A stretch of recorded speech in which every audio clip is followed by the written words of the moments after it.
অনেক দিনে আগের কথা। ঘন জঙ্গলের ভেতর দিয়ে কাদামাখা সরু পথ, বিকেলের আলো, গাছে আটকে আছে।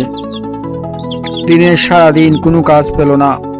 জঙ্গলে সারাদিন ঘুরল, কিন্তু কোনো কাঠের গাছ পেল না। তার ঘরে অসুস্থ মা ও তার ছোট ছেলে রাজন। সংসার যেন চারদিক তাকে চেপে ধরেছে। দিনেশ গাছের নিচে বসে আছে, তার মুখে চিন্তার ছাপ। হঠাৎ গাছের ডালে বসে একটা রঙিন পাখি ডাক তার কানে এলো। তুই কে রে? তেমন করে ডাকছিস কেন? পাখিটা শান্ত হয়ে বসে রইল, দিনেশের চোখের দিকে তাকিয়ে। আমার অবস্থা তোরই মতো, এই জঙ্গলে একেবারে একা, কেউ খবর নেয় না। দিনেশ মনে মনে ভাবল, যদি আমি এই পাখিটিকে বাজারে নিয়ে বিক্রি করি, তবে রাজনের স্কুলের বেতন দিতে পারবো, মায়ের জন্য ওষুধ কিনতে পারবো।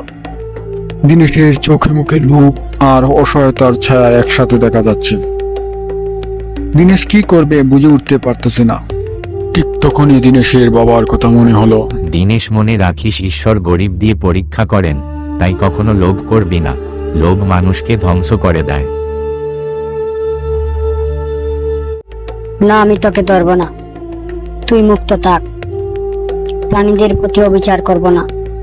বাবা ঈশ্বর দিয়েছেন, ঈশ্বরই রক্ষা করবেন। সন্ধ্যায় দিনেশ বাড়ি ফিরে আসে। রাজন বাবার জন্য অপেক্ষা করছে। বাবাকে কি যেন বলবে। এদিকে মা কাশছেন আর ছেলের দিকে তাকিয়ে আছেন। দিনেশ অবাক দৃষ্টিতে মার দিকে তাকিয়ে আছে। বাবা, আজ স্কুলের স্যার বলেছে কাল বেতন না দিলে পরীক্ষা দিতে পারবো না। বাবা, আমার ওষুধ শেষ হয়ে গেছে, 2-4 দিন পর আনলেও চলবে।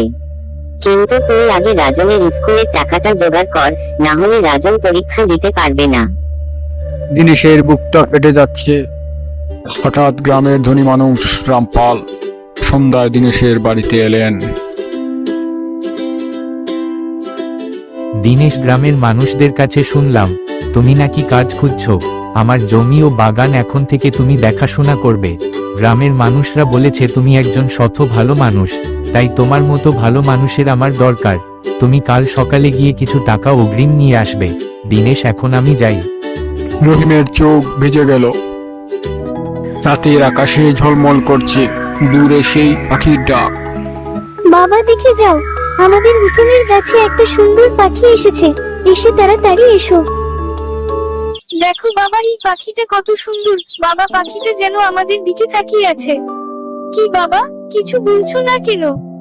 দিনেশ বাবা, এই পাখিটাই আমাদের ভাগ্য পাল্টিয়ে দিয়েছে।